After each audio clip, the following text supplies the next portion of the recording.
Greetings. I'm your host, Jason Miles, and welcome to another episode of This is Revolution Podcast. For all our returning listeners and subscribers, thank you for coming back. To those that are new to the channel, thank you for taking a moment to check us out. If you dig what we're doing, please hit like and, of course, subscribe. It goes a long way in promoting the channels. If you are new or not a patron, don't know about this, we have a series of essays called The Crisis Papers. A new issue should be coming out tomorrow. Series of essays on a wide variety of topics. Issue 5 is out right now. Wherever you are watching or listening to the show, there's a link in the description to get to that. If you are a patron, you get it for free. Also, don't forget that you can gift a Patreon membership to someone. I know the holiday season is over, but what is the perfect Valentine's Day gift? It's a patron membership to the awesomeness that is the Champagne Room. I know for those that watch the sports show, you may feel like, Jay, the Champagne Room is just a sports show. I know that sometimes Beyond the Red Zone can go down the Champagne Room rabbit hole, but if you like those big fat TIR group team ups like we did this past Tuesday, that was so much fun. My face still hurts from Tuesday. Too much fun. Mean Gene jumping in last minute. Way too much fun. You can gift a Patreon membership wherever you're watching or listening to the show. There's also a link to be able to do that. And if you want to see what it's like being a TIR patron, you can try us on. Oh, that's right. 7-day trial membership. See what it's like. You dig it? Join us. Be one of us. You don't dig it? Oh, well, it's not for everybody. But for those that are patrons, thank you so much.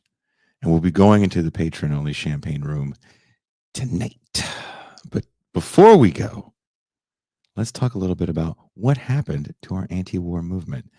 The Israeli state's relentless bombardment of Gaza following the events of October 7th has resulted in the deaths of over 46,000 Palestinian people, over half of whom were women and children. Unlike previous assaults, this latest iteration of colonial violence was streamed in real time through social media and independent news sources such as Al Jazeera. The sheer brutality of this onslaught penetrated the ideological fortifications of Western media consumers who have long been subjected to U.S. propaganda, framing Israeli aggression as self-defense. This time, however, the narrative of apartheid and occupation broke through the manufactured consensus, prompting mass mobilizations across the United States. People took to the streets in unprecedented numbers, condemning the Biden administration's financial and diplomatic support for Israel's military machine. For a moment, it seemed as if a genuine anti-war movement was taking shape, one that explicitly recognized the imperialist dimensions of U.S. foreign policy and rejected the complicity of American political elites. Demonstrations proliferated from college campuses to the very gates of power in Washington, D.C. Protesters deployed innovative and theatrical tactics, such as the river of artificial blood spilled outside Secretary of State Anthony Blinken's former Secretary of State Anthony Blinken's residence, and the symbolic encirclement of the White House with a red cord representing Biden's so-called red line of Israeli expansion into Rafah. Such forms of resistance were notable not only for their scale, but also for their ideological clarity. An entire generation long dismissed as politically passive or trapped in the cultural politics of liberal identity discourse was articulating a radical anti-imperialist critique of U.S. hegemony. But where does this movement stand now, despite its initial momentum? Why has its presence faded from mainstream discourse? Has the anti-war movement truly dissipated, or has it merely shifted strategies in the face of state repression and media suppression? Our guest today is going to attempt to explore these questions in his latest article, for Counterpunch. Please welcome returning guest Arturo DESIMONE.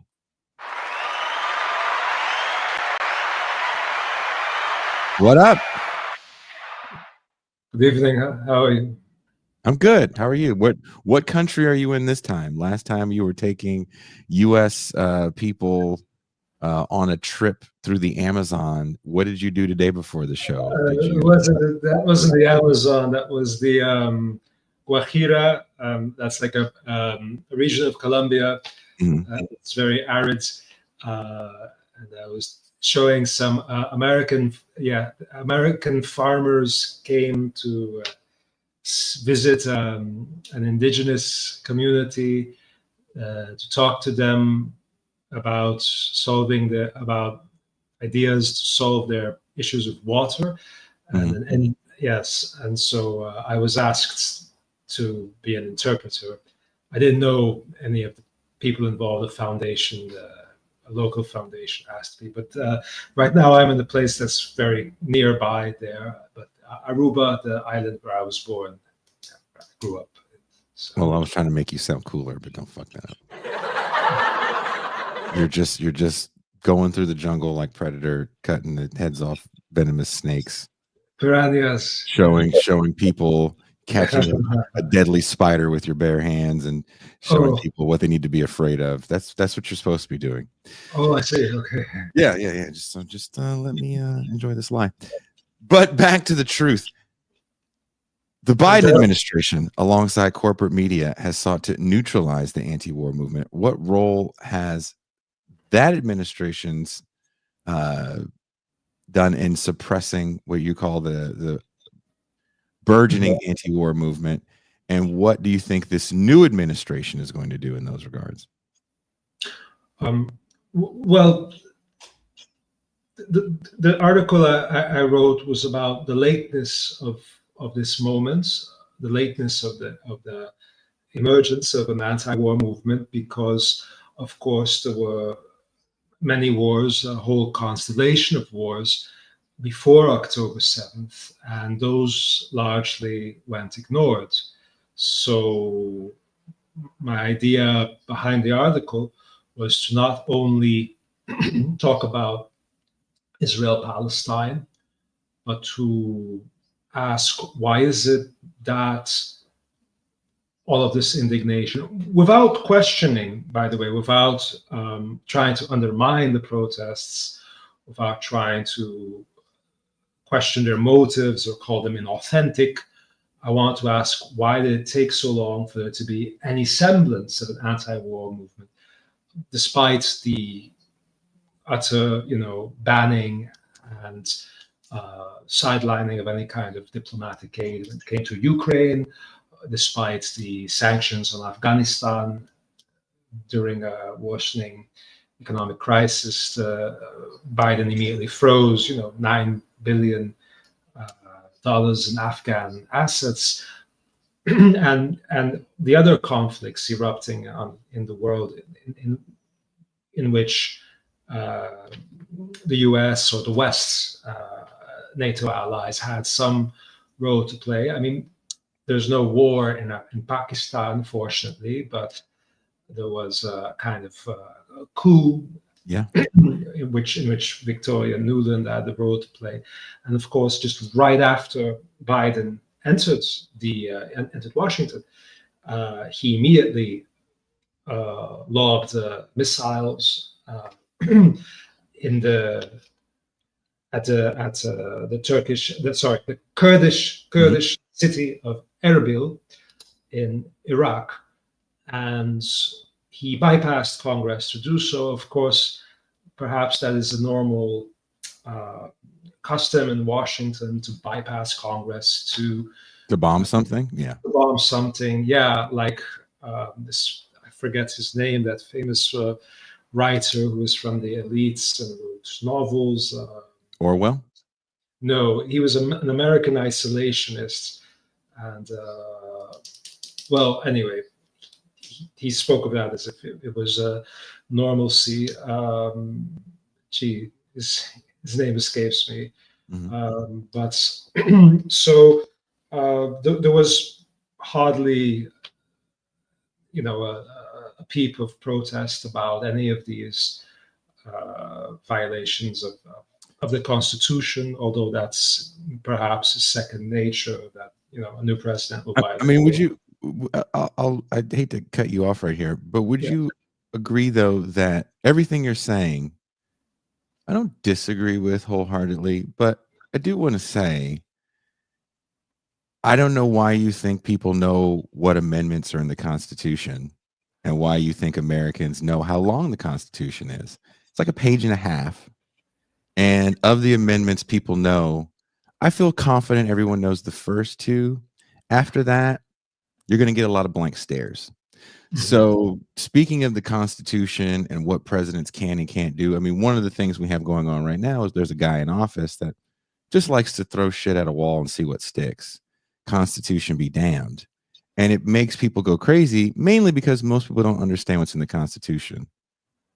Mhm. That's one. And number two, I would say that, and I'm surprised you don't agree with this, it's such a different moment than it was literally over 20 years ago, when you have some of the biggest protests known to man to protest the US invasion of Iraq. Absolutely.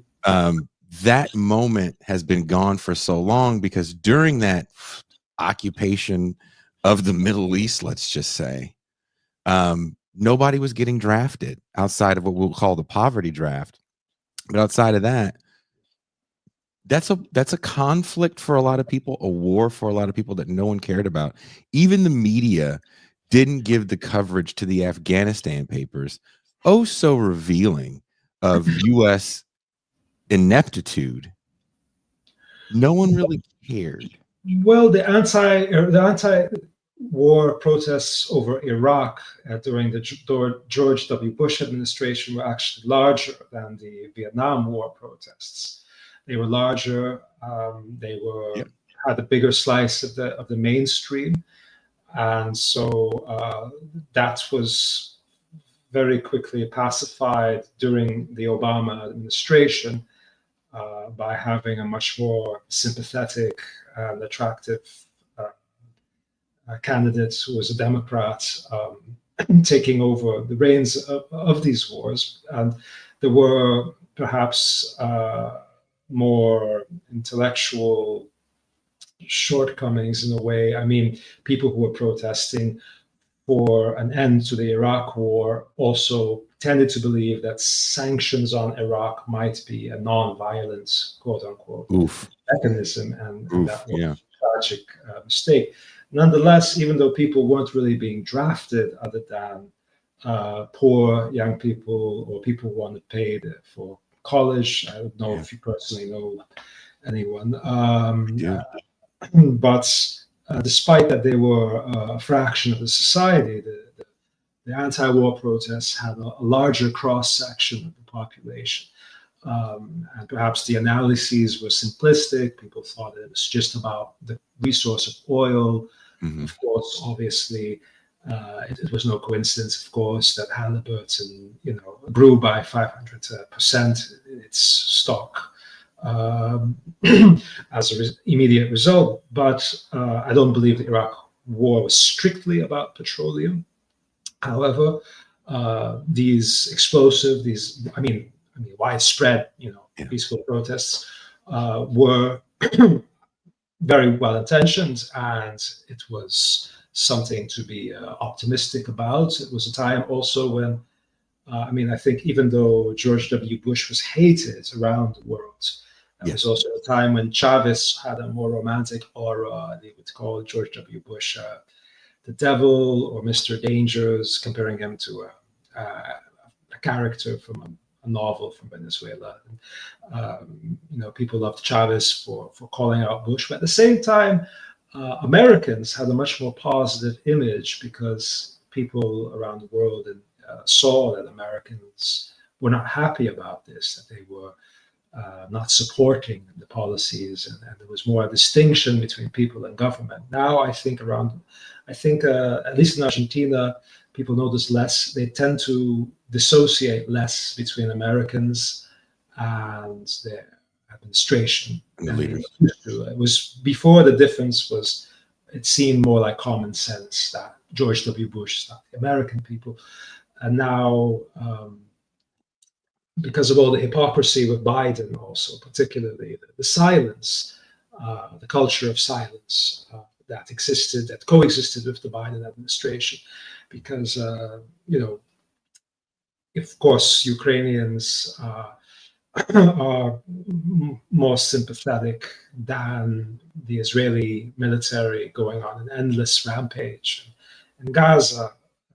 Nonetheless, the mindless opposition to a diplomatic resolution to the Ukraine war was also a sin of the progressives and of the progressive caucus, of Alexandria Ocasio-Cortez, and of other people who are very smart people, but who, as you saw, you may have remembered their retraction of a very important letter, a letter in which they called for diplomatic aid.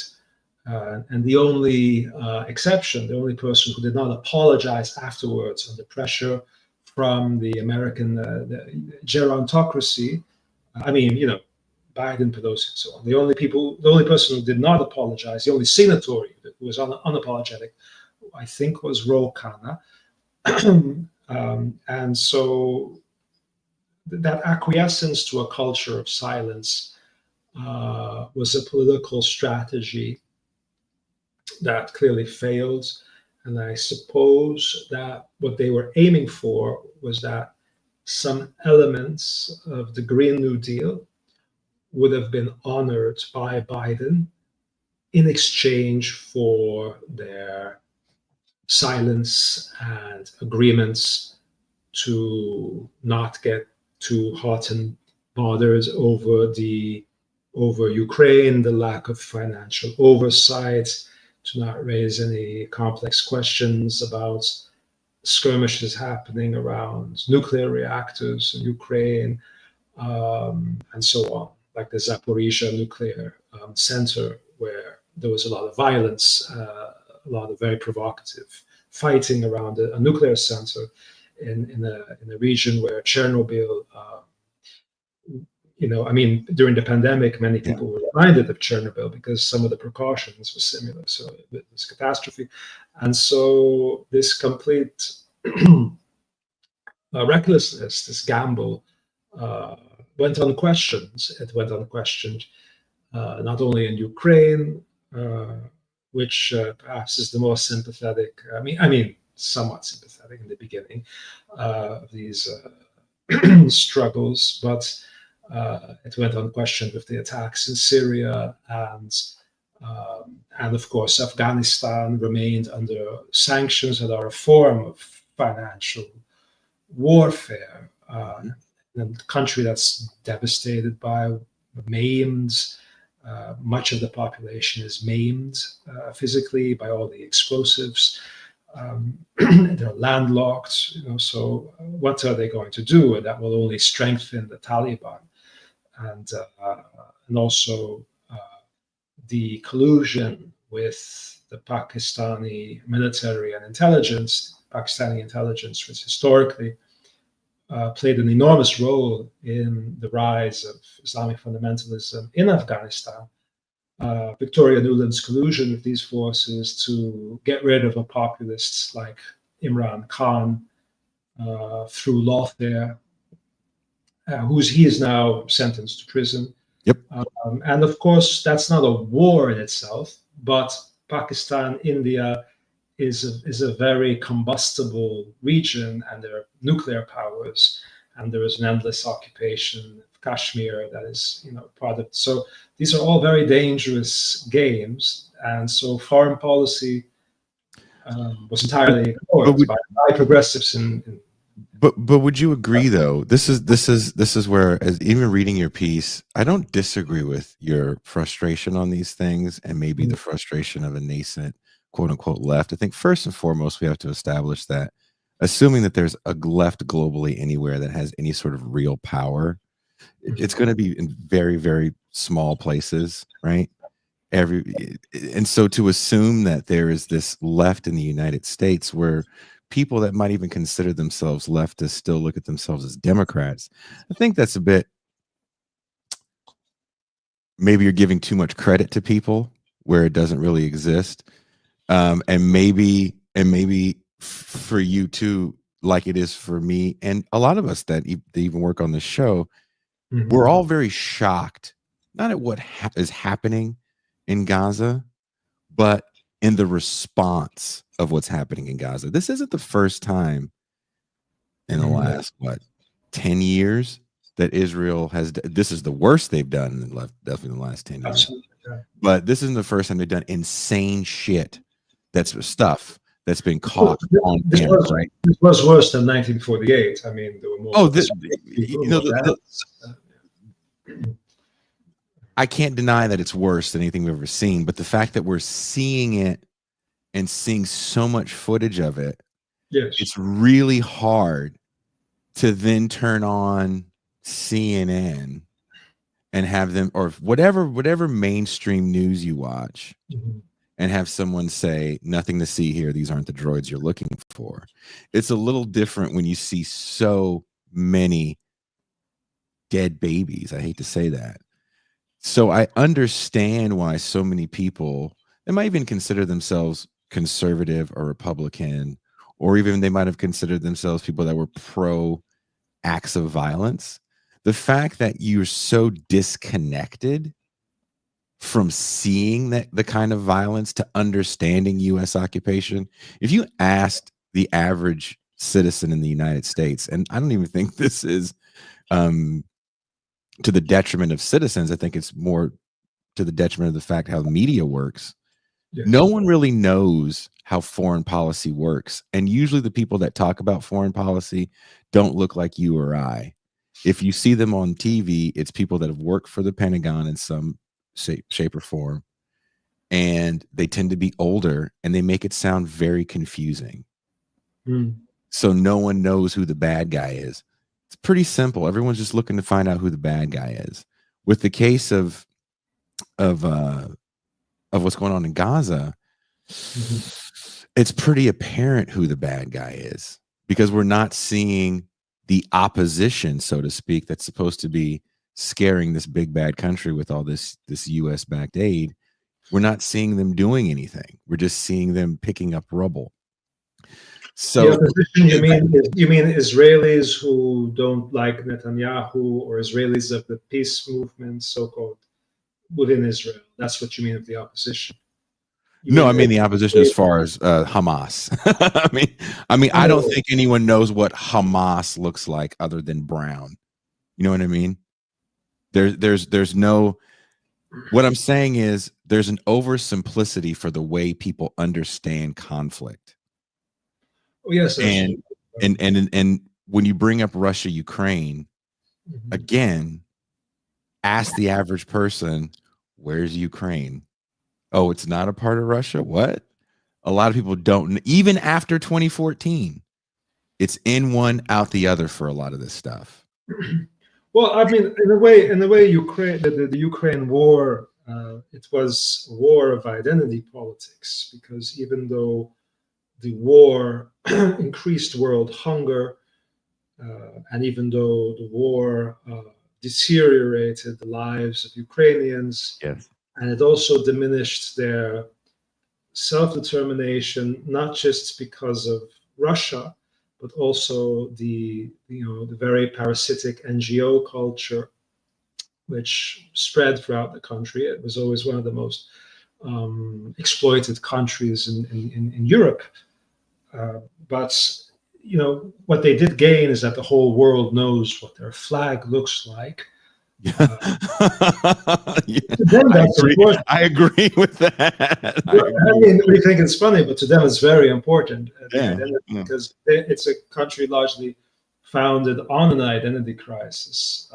The Ukrainians often invoke a famine called the Holodomor, which was caused by Stalin, or by the failures of the Stalinist bureaucracy at the time. It was not necessarily planned famine, but Ukrainians tend to interpret that famine as something that was deliberate against them, rather than a great economic failure, and that famine killed many Ukrainians. So they based a big part of their identity on the famine, which is Yeah. strange thing to base your identity upon. So Ukraine has been in itself in an identity crisis for a very long time, and so they seized this war as an opportunity.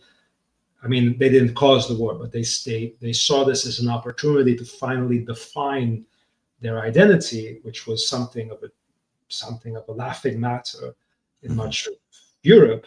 No one, I believe that in Western Europe, it was also common to be, racism in Europe is a bit different than racism in North America.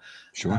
There was discrimination against East European immigrants and ethnic stereotypes about people from Eastern Europe, and they're very, very denigrating and nasty and stupid and so on. And now there are mostly positive stereotypes about Ukrainians. So this was, in a way, even though Ukraine is not a politically correct culture or society, they don't have that concept at all. They have no filter whatsoever. I mean, it's a culture where it's quite normal to express oneself in very abusive and derogatory terms against anyone who's not a Ukrainian nationalist. However, it was a war of identity politics, and in that way, it fit the woke agenda of the Biden administration, because it was identity over food, literally, because the food crisis caused by the Ukraine war affected the economies of many countries that have economies based on bread, including Lebanon and other countries in the Middle East that spiraled further. And but if I understand your points that you were making, you mean to tell me that it sounds like I am relativizing a little bit about these atrocities, like the magnitude of these atrocities. I might be downplaying it. I don't think you're downplaying the magnitude of the atrocities that you're talking about. I just think that Israel, Palestine. I mean, in Gaza. I just think that American people and their understanding of the U.S.'s relationship to the world. But what about the DSA? Like, it's filled with that's people. A small organization that's hemorrhaging people left and right. Tell me why I need to care about what they say. No, I don't know. I mean, that's an organization that, at the height during the Bernie movement, I think they were coming close to 100,000 members, and they have a fraction of that now. So before Bernie Sanders, it had a very small amount of people. But this is someone who was very visible and iconic, and she's like the hate object of all the Republicans. AOC. Yeah. Because she's hot and for other reasons, but that's a big part of it. Yeah, but doesn't she come from this background of the DSA? No, she was a staffer for Ted Kennedy. No, but she goes to as many DSA meetings as I do. In Mexico. They're via Zoom. Sorry, I don't look at her. I get what you're saying, and that's what I don't agree with necessarily, because I think that's something that I think I won't go as far as my friend Norm Finkelstein on his AOC criticisms, but I don't think that she is a principled leftist. Let's just say it that.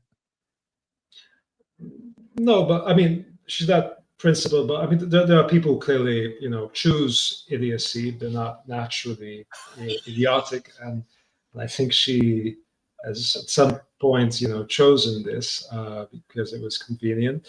But you mean to latch yourself onto the DSA? No, I mean,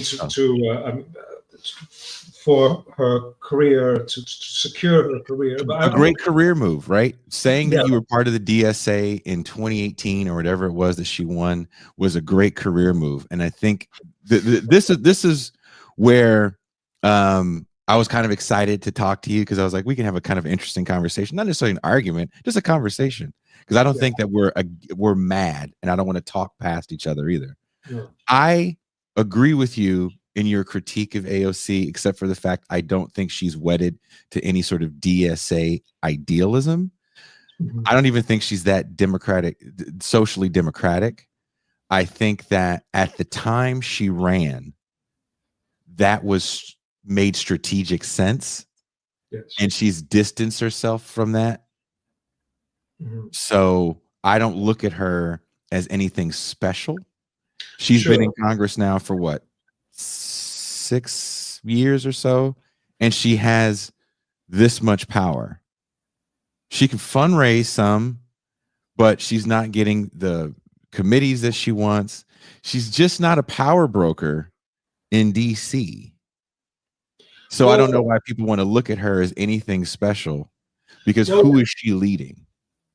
Well, she was a very important part of the Democratic Party's efforts, especially since they're a gerontocracy run by people of Pelosi's age. She was a very important part of their efforts to reach a certain kind of young person. And she is, despite some of the things she said that are embarrassing, she's very intelligent. She knows a lot about the history of Latin America, U.S. foreign policy.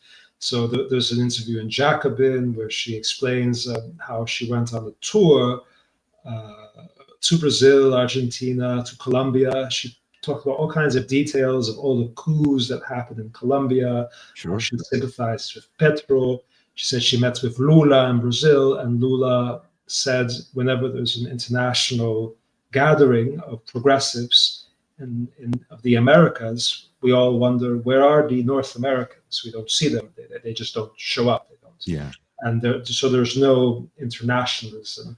And so you have to have some capacity for sincerity and some intellectual level to make these acknowledgments, despite her public persona, which has become embarrassing. But the reason why she's so popular and famous was because she was reaching an important young constituency in the US that does think like her. People who have seen a video of Noam Chomsky, or who have read something, I mean, would you agree though, Arturo, though? Would you agree that she's a congressperson, so she won her district with like 10,000 votes. So the fact that she the screen froze. I'm here. Sorry. Okay. Are you still? Yeah, sorry. It's a blip. Hey, we're both in Latin America and we deal with Latin American Wi-Fi. And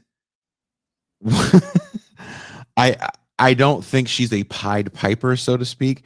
I do agree with you that she was used as a tool to try to motivate young voters to a certain degree. I don't know how serious they were, because keep in mind, it's not like what do you call them, the gerontocracy, which I thought was funny as I was reading the piece. They don't have a lot of respect for her. Remember when Nancy Pelosi comes out, what do they call it? The green dream or some shit? These stupid mods over there think they can do some shit. And that's pretty much how she's been treating them. And that's pretty much how the establishment's been treating them. And we saw what happened. If they are a coalition, because people don't know what they want out of them. Do they want them to come out and just be resistance people and have one term? Or do they want them to try to penetrate from within and have real left politics and government? I don't think people really know what they want, because they don't know what that looks like, right? Let's maybe we should start there. Second of all, when they did try to grow their ranks, so to speak, what happened? As soon as people started pushing back on kind of the main thing we're talking about right now, Israel, Palestine, they were primaried and lost. Jamal Bowman, Cori Bush. Sure, I can't think of off the top of my head.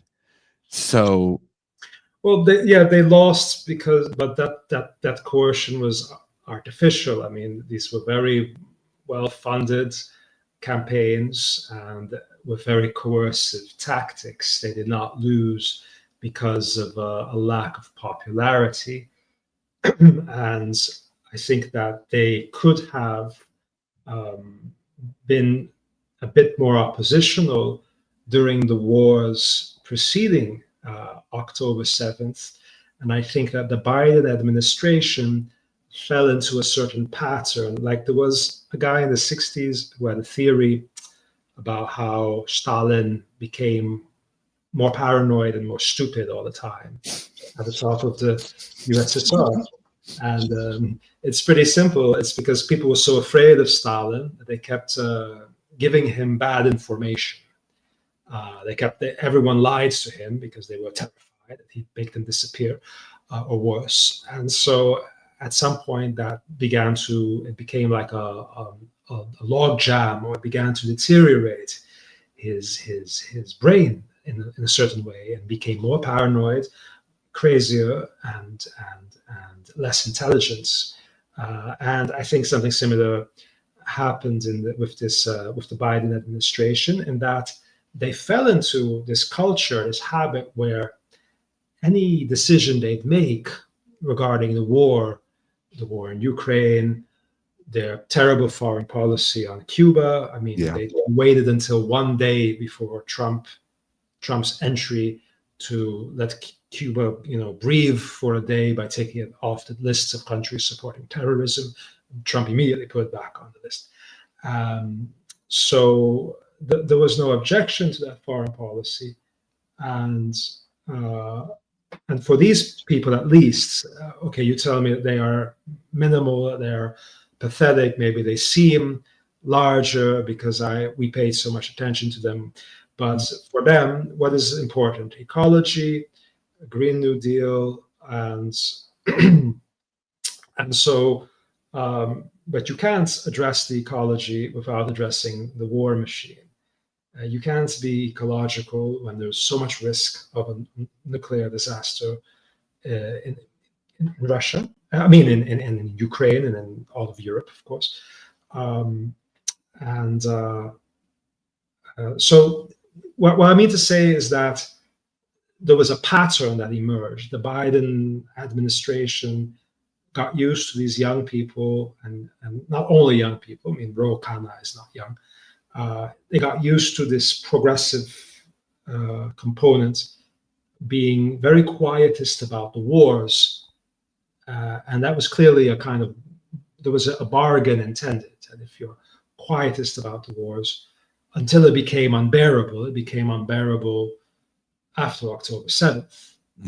But I mean, Syria, didn't really look much different. No, you're 100% right, and I think this is kind of, if people like Jean Bajlan and Barn and Kuba were on, they would probably second that and jump in and talk about other people that exist in this world that kind of talked about the Syrian government in positive terms as being anti-imperialist. And we don't have to go down that rabbit hole, as that's not necessarily what we're talking about. Well, it is interesting that, because it's hard to understand, right? Because during the protests over Iraq, no one was saying, "I am for Saddam Hussein." There was no merch with the picture of Saddam Hussein as Mickey Mouse or whatever. We knew that Saddam Hussein was a gangster, and his two sons, and they're all, they're very ghoulish and all, but nobody thought that in itself was a justification to destroy a country. And so somehow this logic emerged that in order to be against the invasion of Syria, you have to look the other way when it comes to the fact that the Assad regime is a regime that terrorized its own people, committed state terrorism, systematic disappearances, torture, narcotics trade. And so people, it's a very strange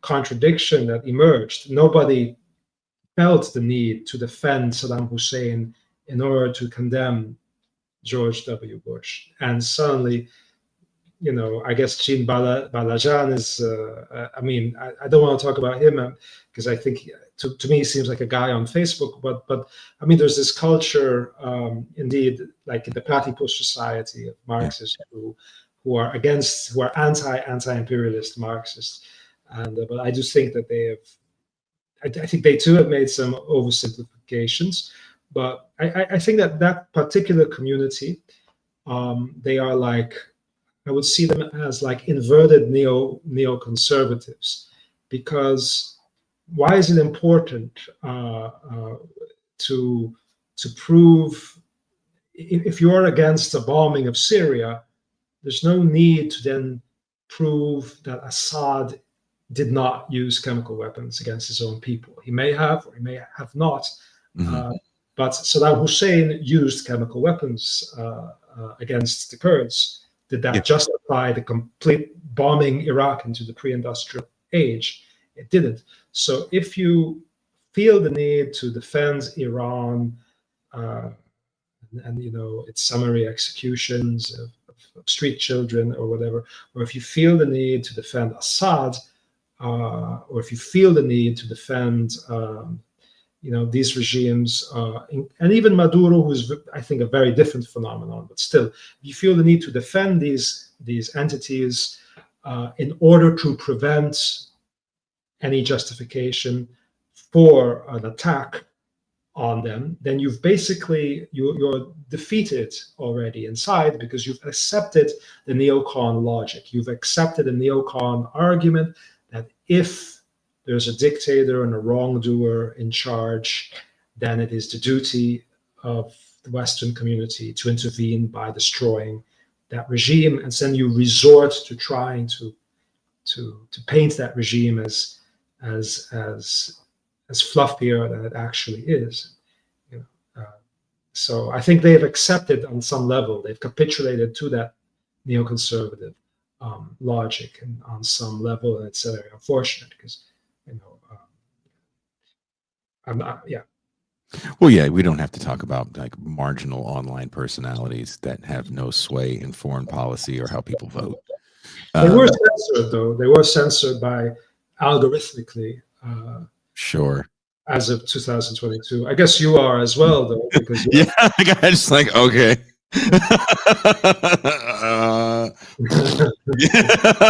That's what I have to say about that. But kind of getting back to what's happening and the movement that we saw here in the United States. For a moment, I was actually very excited about what you were seeing on not just college campuses, but Ivy League college campuses that produce that professional managerial class that will go work for either the government or think tanks or Deloitte and Touche that will also help spread the imperial message to see the consulting company. Oh, yes. Sorry. McKinsey is another one people know. But to see these people protesting what they're seeing, kind of risking it all to do it, right? Because you're showing your face. You're probably not going to get that interview for that big company. That was interesting to see. Why do you think it subsided?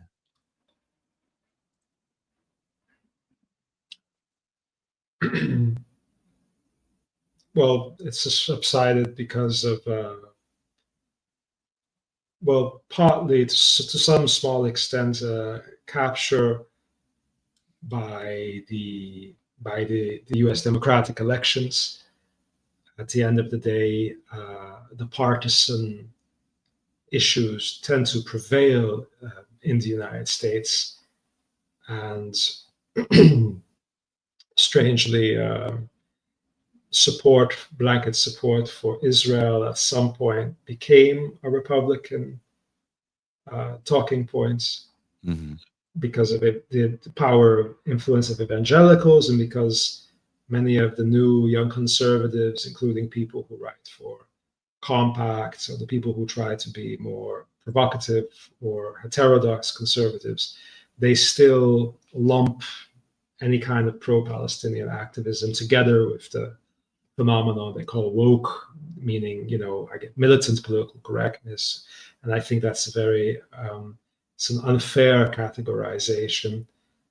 I suppose, well, I don't have more insight into the American psyche and its trauma around Trump than you or you're probably pretty close, brother. There's people that are still in a bit of a tizzy. Mhm. Yeah, I mean, there is a problem in how the issue of immigration has been completely separated from foreign policy. That's a very serious problem. I did want to get into that, and you had mentioned that you want to talk about this. As we see a large crackdown, kind of a shock and awe crackdown, because this is the one thing that Donald Trump can do while he's in office, right? Mhm. Burn as much ICE budget money as possible on these senseless roundups that are going to cost way more money than they're worth, to needlessly detain people, some of which are U.S. citizens, some people that are literally waiting for their appointments. And for those that don't know, that can take 18 months for some people to get an appointment so you can apply for citizenship.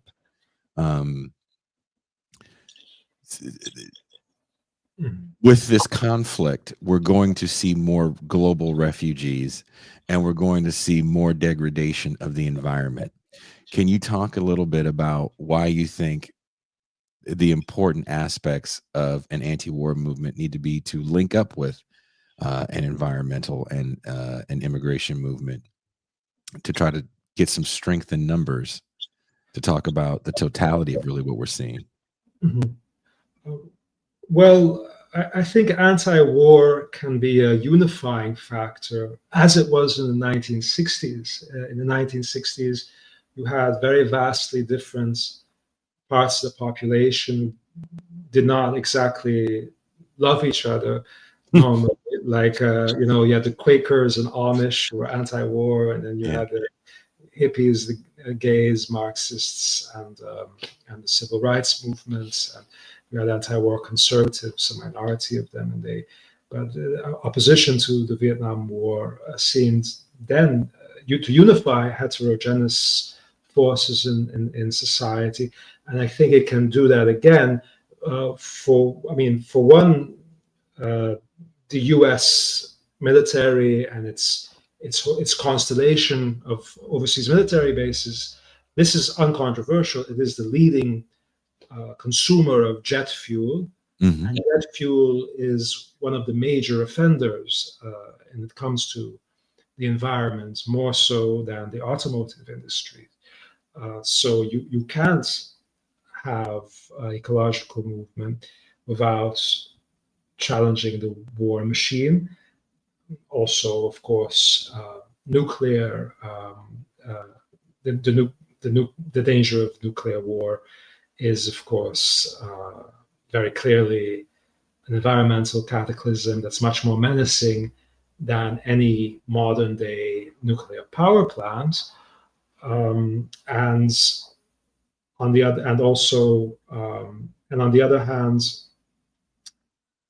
immigration, mass immigration, it's very clearly linked to the economic and geopolitical warfare. I mean, the major numbers on the U.S. border, which has been kind of low to middle intensity war zone for a very long time, not only under Republicans, has there been a staggering amount of death on the U.S.-Mexico border. A very high number of what they call encounters in the language of ICE, I guess, in the language of other encounters of undocumented people trying to cross. Overwhelmingly, these are Venezuelans, and then Mexicans, which makes sense because they're on the border. And there's a very high number of Cubans as well. And so these are countries that have been under a great deal of duress because of financial blockades. I'm not saying that Maduro and the Venezuelan military are. I'm not exonerating them of their role when it comes to the chaos in Venezuela, but it's very clear that the sanctions that have prevented people with diabetes from getting their insulin. I mean, a diabetic who's told you're not going to get insulin in Venezuela, there's no medication entering the country. Yeah. You can either walk through Panama to the border, Jesus. or you can stay here and die in pain. Many of them choose to walk, and so that's a form of warfare, and that's a policy that's very clearly driving mass migration.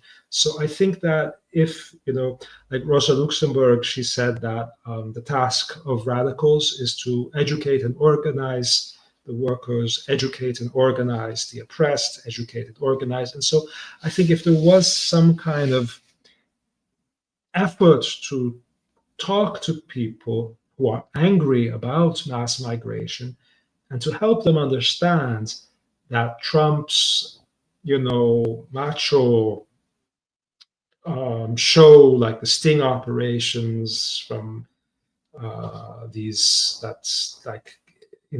Bruce Willis type of crackdowns on immigrants it's a spectacle, and Trump is pursuing spectacle. However, none of that is going to work as long as there's geopolitical chaos worsening in the world. Borders are just not going to be respected, and I think that if there was some kind of educational effort, as in a popular educational program, to help people understand what are the real root causes of mass migration, namely the geopolitical cataclysms, not in that language, but the wars, the food crisis caused by wars, the sanctions. In the case of Venezuela, it's very obvious. In the case of Cuba as well. In the case of Puerto Rico, I don't know what percentage of the population, but a very staggering part of the Puerto Rican population has left. Of course, Puerto Rico is now under sanctions. It's under a different kind of austerity, regime as part of the U.S. But Cuba is under a sanctions regime, and also the chaos created by its economy, which is by dollarization, but that's not war, of course. But there are elements that resemble, that are martial in a sense. For example, putting Cuba on the list of countries supporting terrorism is obviously, that's a prelude to more aggressive actions. And I think that if people begin to understand that, the great exception being Israel, because in Israel, before October 7th, Israelis never really noticed what are the economic consequences of being a country that's constantly at war. But being at war, just as in the Second World War, it was a time of scarcity where people were told to save on gasoline. There were these funny posters everywhere telling people to carpool, because if you don't save on gasoline by carpooling, then there's a poster saying, if you ride alone, you ride with Hitler in the Second World War. They need that in LA. Yeah, because they want. They need that sign in Los Angeles. It's very important. Yeah, because they want to encourage, because the war economy is naturally one of scarcity and saving, austerity. Austerity is the language of war. So if it were just made much more clear to people that their daily agonies, their frustration, and also phenomena like mass migration as well have something to do with war, then it would give people a more interesting notion of something to do other than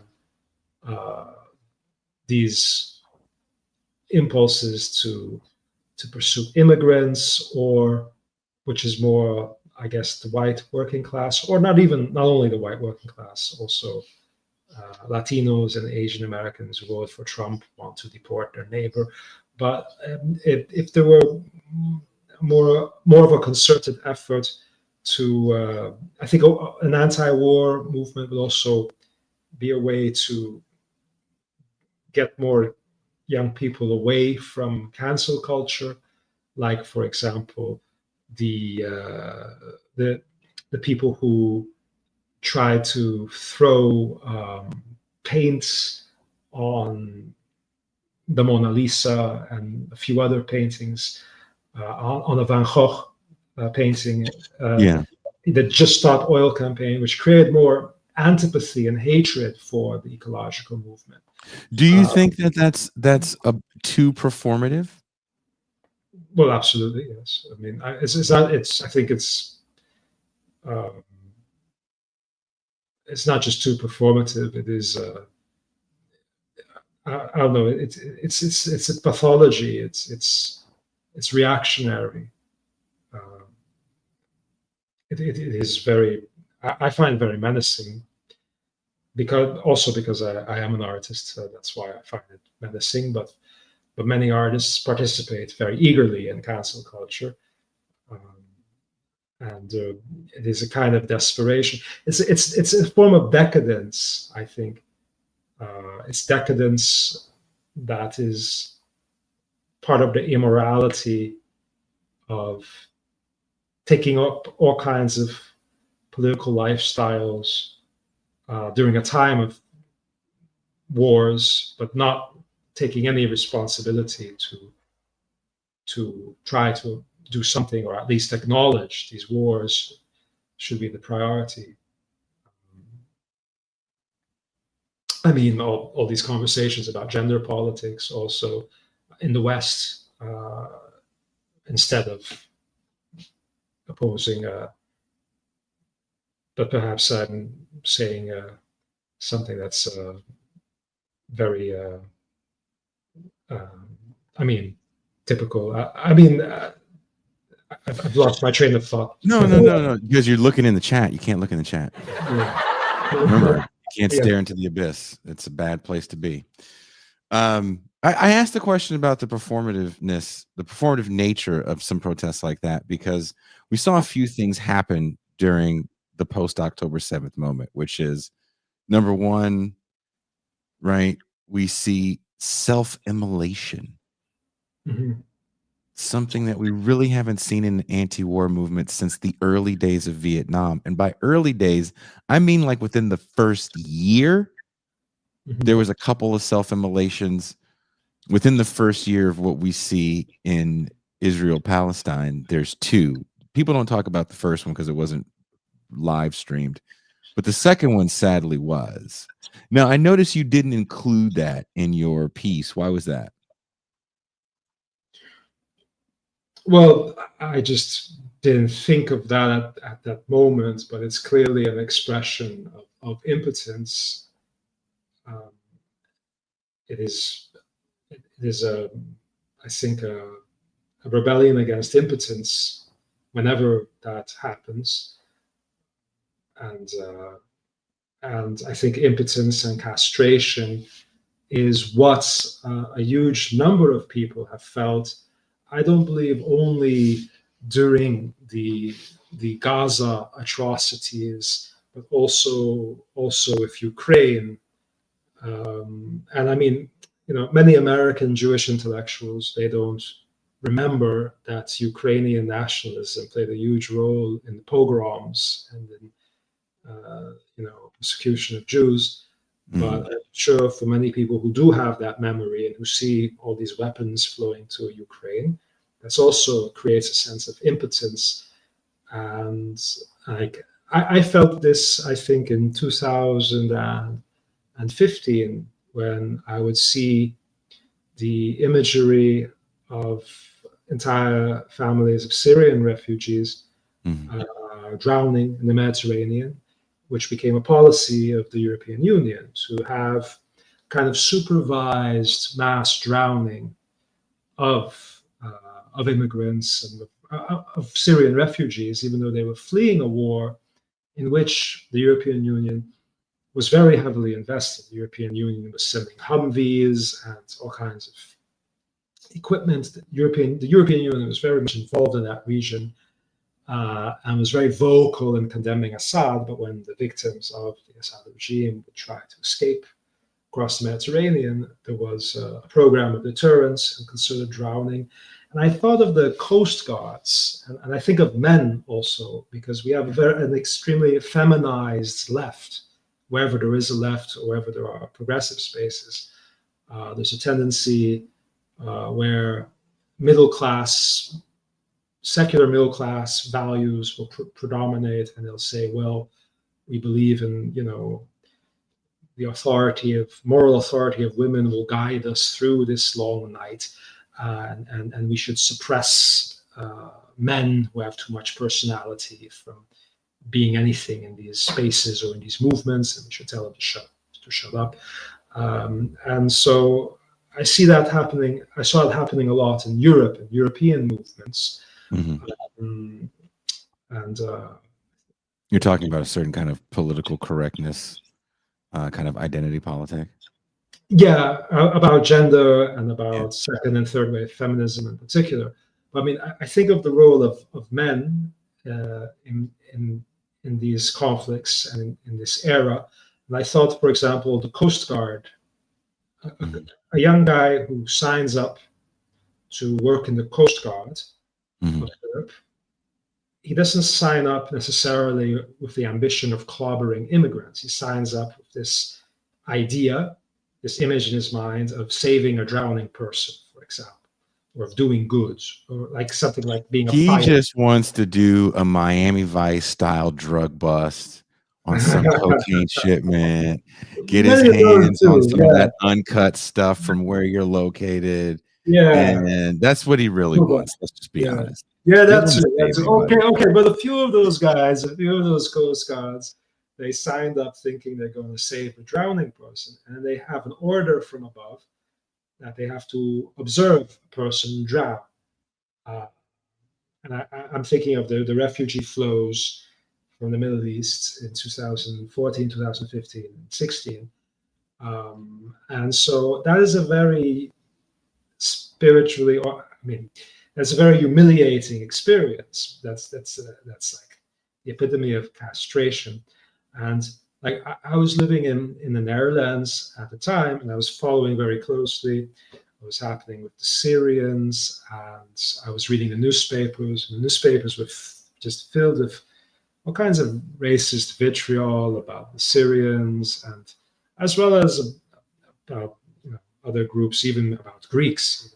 And so I thought, there was this figure emerging, Tsipras and Yanis Varoufakis, these Greek leftists who were promising to defy the European Union and to defy the German monopolization of the European Union by Merkel.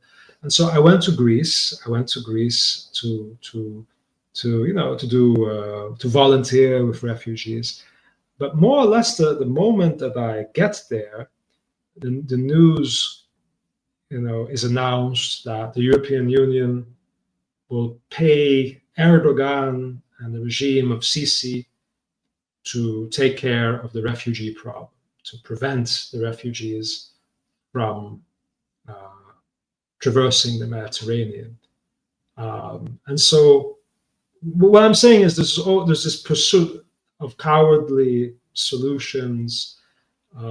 Drone warfare also was, I think, living through the era of drone warfare, where someone sitting in Nebraska can, like it's a video arcade, can assassinate people at a wedding in Yemen.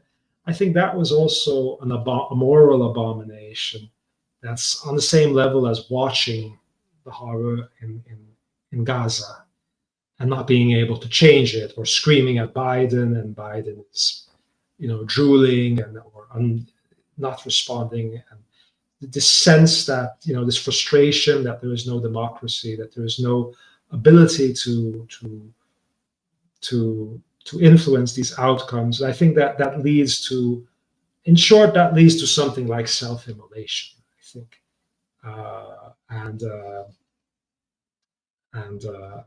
yeah, and I think that the left also gives no space, doesn't want men to have any say in its spaces or organizations. And so we see that women who are guided by their very clear moral sense. I was talking about this with a Palestinian American writer who's kind of like a conservative feminist who has written for Compacts.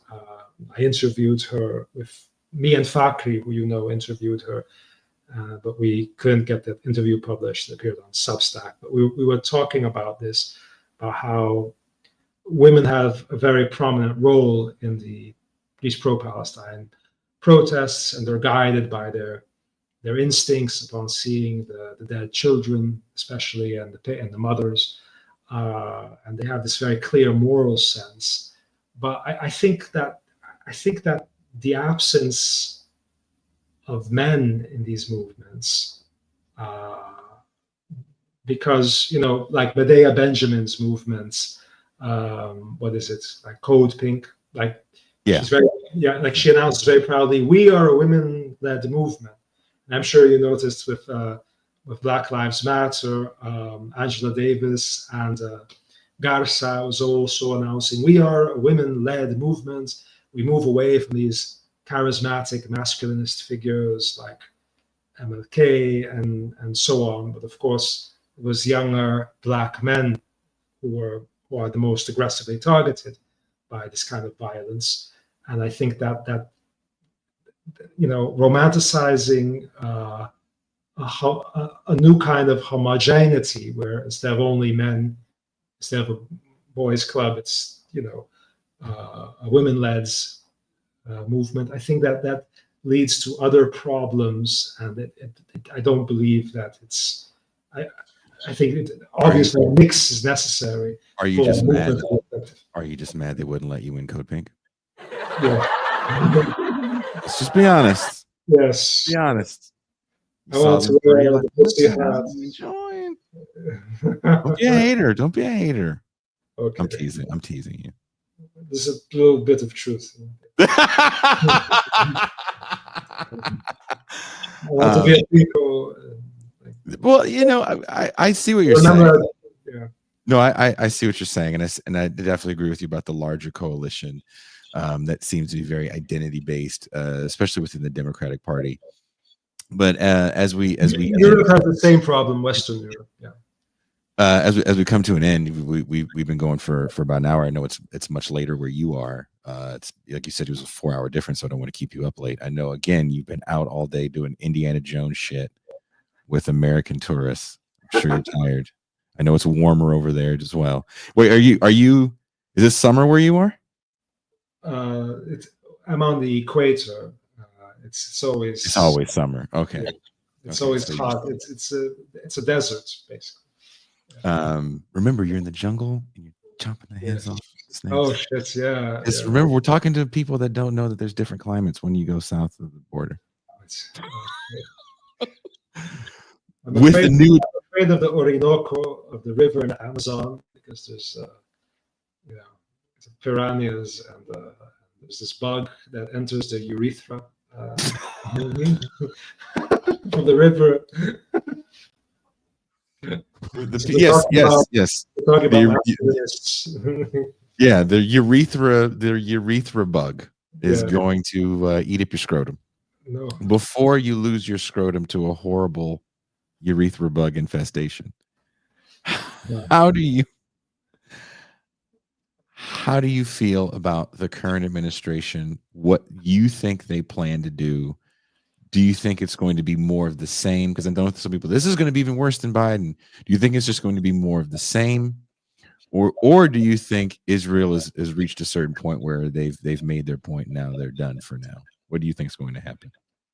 And do you think, regardless of what happens, there's going to be a greater resistance with Trump in power?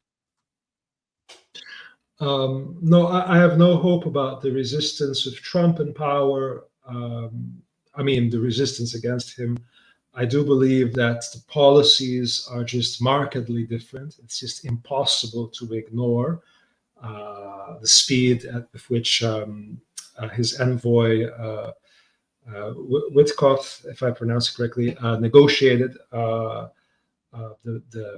ceasefire, or is trying to negotiate ceasefire, the mass return of people to Gaza, and that the hostage deal is finally happening, and it's a historic moment. And I think Biden would have prevented that. He would have constantly indulged Netanyahu and allowed Netanyahu to play games. But I think that Trump is, he in some way reinvigorates a Republican tendency to gravitate towards Saudi Arabia, to be more respectful or more deferential to Saudi Arabia, whereas the Democrats have been more deferential to Tel Aviv and not balanced out these regional, their allegiances to these regional players. I think that even though Trump doesn't care about Palestinians, since they are overwhelmingly poor people, the Palestinian diaspora in the Americas is not poor, but that's another matter. They don't use their lobbying power, so Trump wants to. He genuinely took pride in the Abraham Accords, and he does respect the wealth and lifestyle of the Saudis and of the Emirates, and you can see why. I mean, if you look at a place like Dubai, you can understand why the man who built the Trump Tower would respect the society that is Dubai. And so I do believe that they are interested in the region. The Saudis and the Qataris are interested in keeping their region from exploding. And so I do believe that the Trump years will be a little bit better for the Palestinians, even though, I mean, what Trump does is he engages in a lot of, he allows everyone to vent and to express their worst impulses. So I think Trump's envoy will entertain in language all of the nastiness that the Netanyahu people love to express at all times. But I think also, like now, some people are trying to say, well, he's just moving the problems to the West Bank because look, there's a lot of havoc now in the West Bank, even though there's a ceasefire in Gaza. I don't agree because the havoc in the West Bank was already there for a long time. And the havoc and the problems in the West Bank, settlers also entering the Al-Aqsa in a violent manner, all of that was part of the buildup towards October 7th. So I'm not saying that Trump cares about the Palestinians, but I think that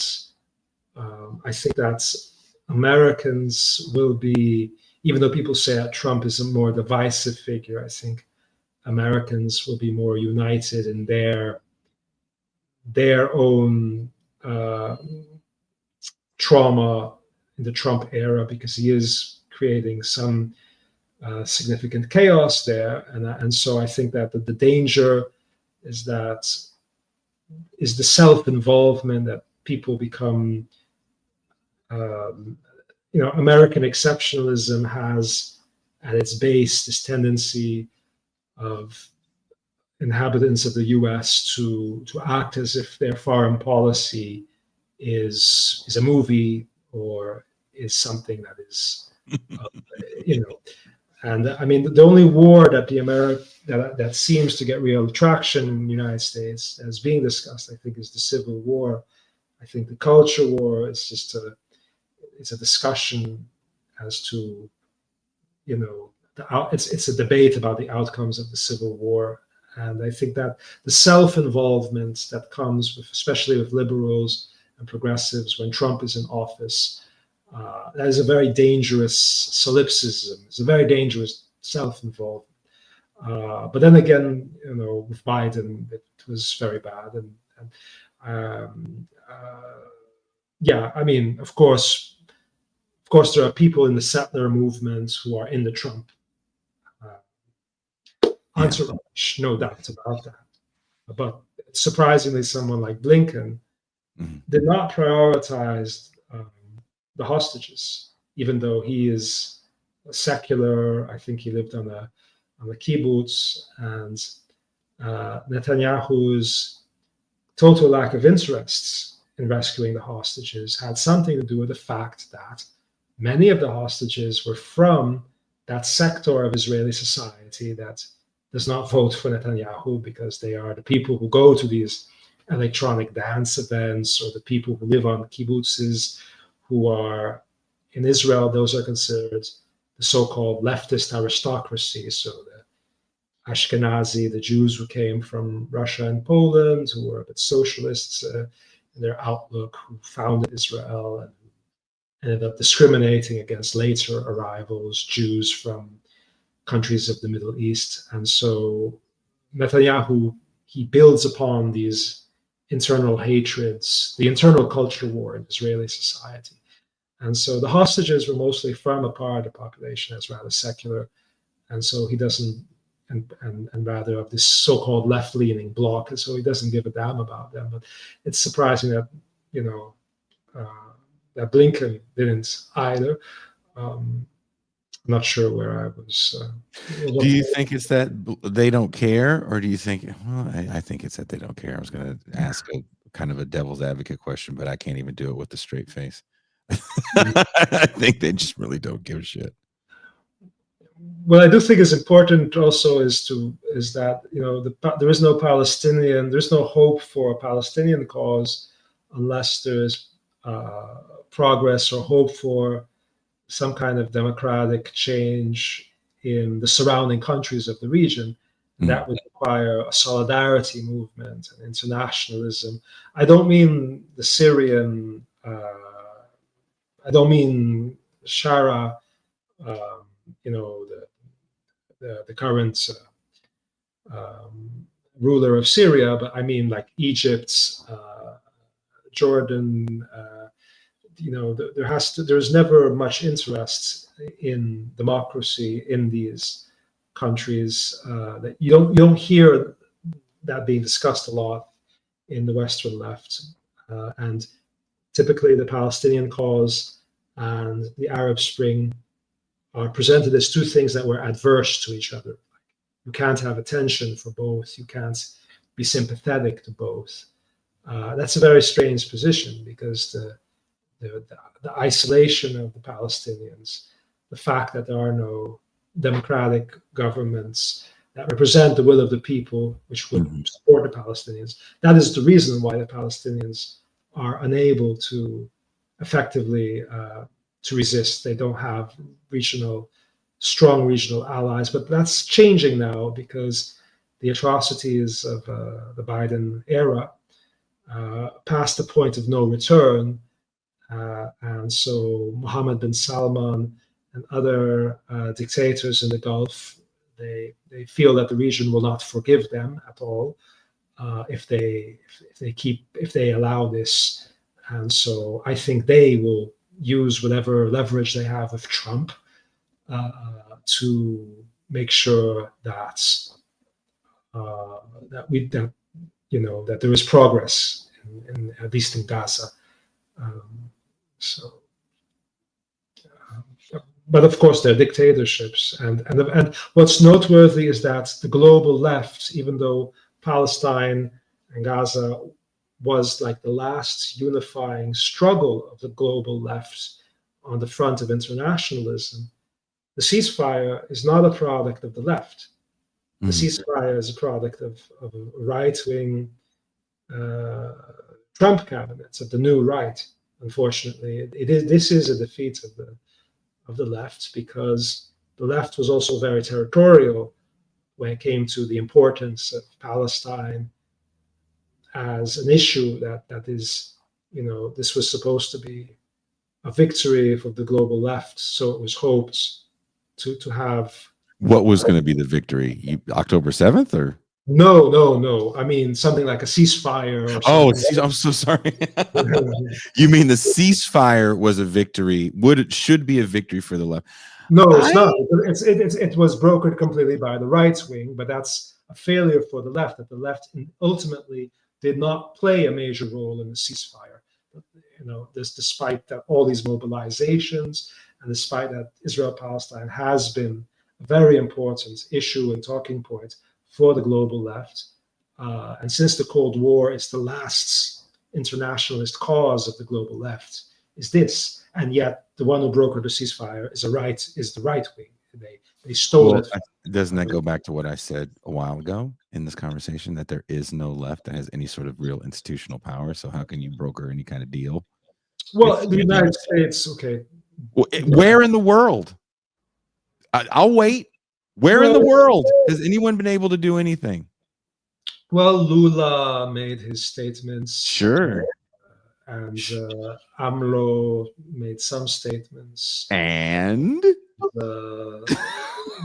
Yes. All right. But they're not powerless. They have executive power. They're not powerless. Sure. But what did that executive power mean in the Lula is not AOC. No, Lula is not AOC. But my point is, now we're calling Lula right now, and Brazil right now seems to be running fine, but I wouldn't be the only one that say that. Is Lula that far left, especially this time around after getting locked up in Brazil? Well, he's definitely a more cautious Lula, who has more consensus with the center than before. Even though that did not help him that much it's a losing strategy. But I mean, because there's just not a strong left. We don't have one globally, and we can't act like we're going the question is, how do you become strong? How do you become strong? Or how do you grow the networks? How do you become relevant? I mean, I don't believe that AOC is powerless just because, as a precondition. There's a culture of capitulation, and there's a culture of self defeat, I believe. Sure. Then what do you think her as one person strategy should be? Oh, well, AOC, I don't know how to. I don't know what AOC should have done, but clearly she partakes in this culture of capitulation. Sure, but I guess the question is, again, is she supposed to be someone that stands on the table and gives some Mr. Smith goes to Washington speeches, and then powers that be vote her out of office, and then she's gone? Is she supposed to be someone that's supposed to do something within? I'm not saying I agree with her. My point is, I just want people to say what they want her and her ilk to be, instead of always complaining on what they don't do. Just tell me what you want them to be and your strategy for them moving forward. No, I think she can win that district pretty easy. Yes. So she didn't have to come out and say, Joe Biden is doing his best right now, doing a ceasefire. He's brought cookies. Kamala brought her famous banana pudding. You know, she could have kept her mouth shut. Right? Well, I understand. I do. I think people can step outside of the trivial functions that are assigned to them Uh, Sometimes they do so in horrible ways, like Putin was once beloved by the Clintons, and Yeah. until he stopped obeying, he stopped fulfilling the function that they had assigned to him. And Perón similarly, he was a military figure.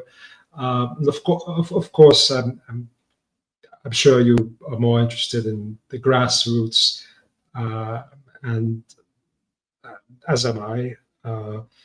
Like the Italian dock workers, and who, together with the Italian uh, Labor Confederation, they prevented shipments of weapons, Saudi Arabian ships from docking and from passage Yeah. during the Yemen genocide in 2019.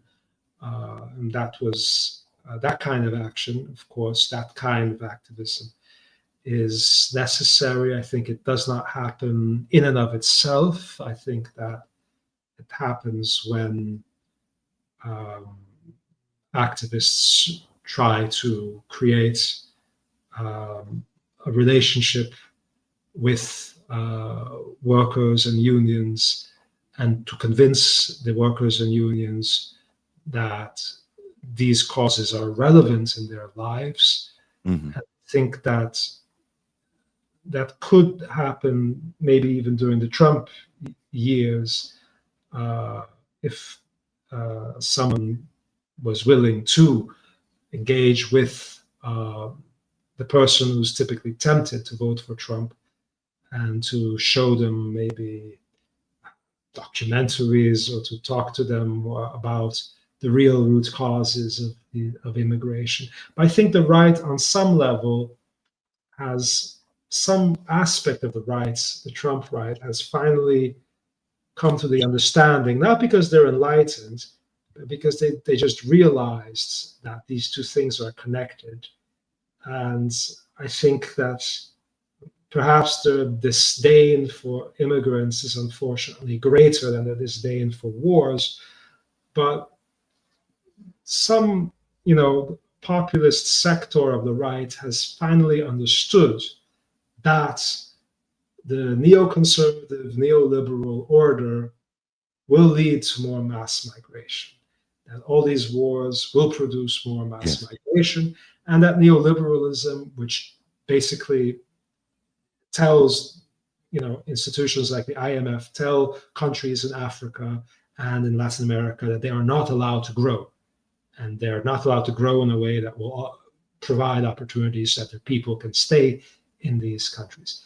I don't think people on the right understood that, but I think they've understood somehow that the wars, at least, lead to mass migration. If they can be brought to understand that the reason why people will leave a country that's not at war has to do with economic decisions and economic realities, rather than being from a shithole country, as Trump calls them, or an inferior culture, that was also the argument of Kamala Harris. Kamala Harris at some point said that immigrants, before her campaign, like in the early years of the Biden administration, Yep.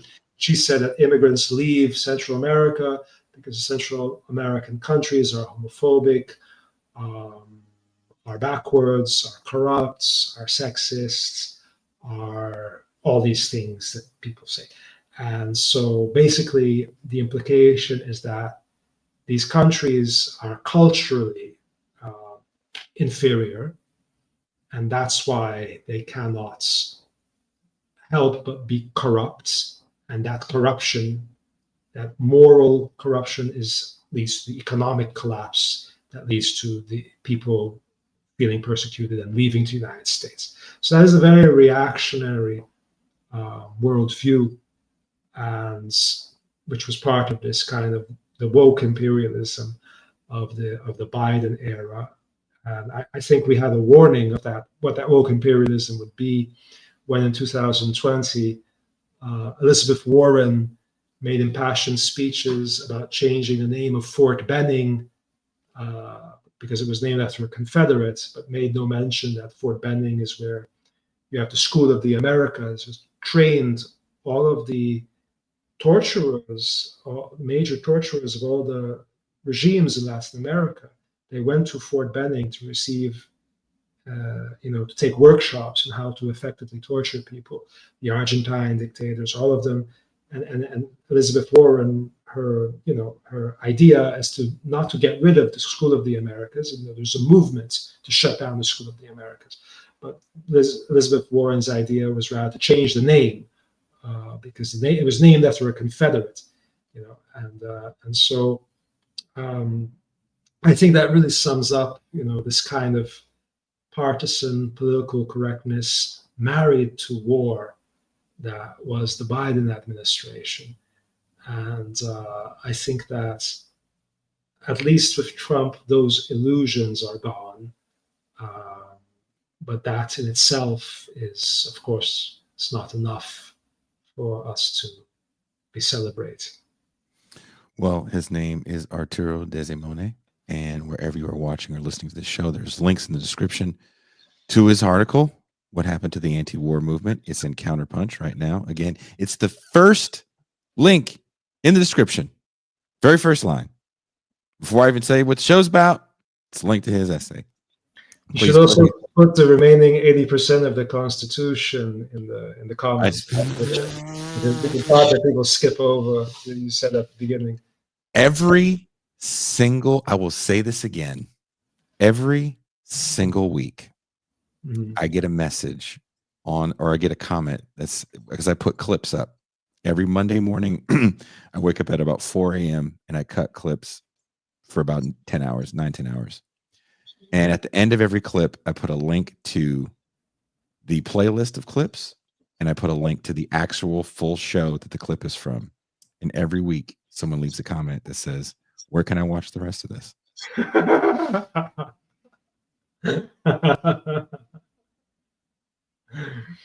So I'm trying to be, hey, if you want to read what he wrote, that's where it is. And I guarantee someone's going to leave a comment. Either they're going to be shitheads and leave it because they want to say, let's see if Jason really fucking checks comments.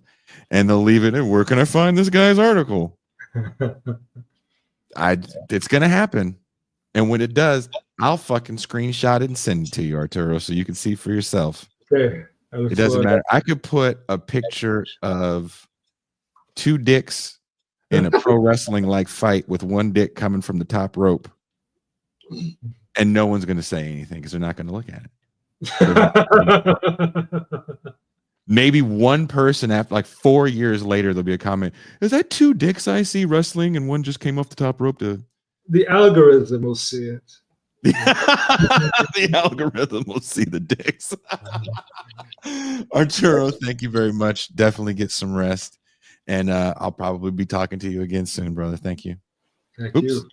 But before you go, I just want you to remember this. Do not come. Do not come. I'm going to come. There you go. There you go. His name is Arturo DESIMONE, and that's what he wanted. I'm going in the champagne room. If you're a patron, you're going to join me. Patreon.com/BitterLakePresents. You can try it out if you want to see what goes on, what we're going to talk about. You can see it's very easy. Patreon.com/BitterLakePresents. Again, in the mythical comments or the description section that no one reads, there's a link in there. Takes you right to Patreon. You can try it out. You can sign up if you really believe in the insanity that goes on here at TIR. For those of you that won't be joining me, I'll see you guys Saturday morning with my friend Bert Cooper. And we're going to talk about what is up with hip hop. So thank you guys so much. And I am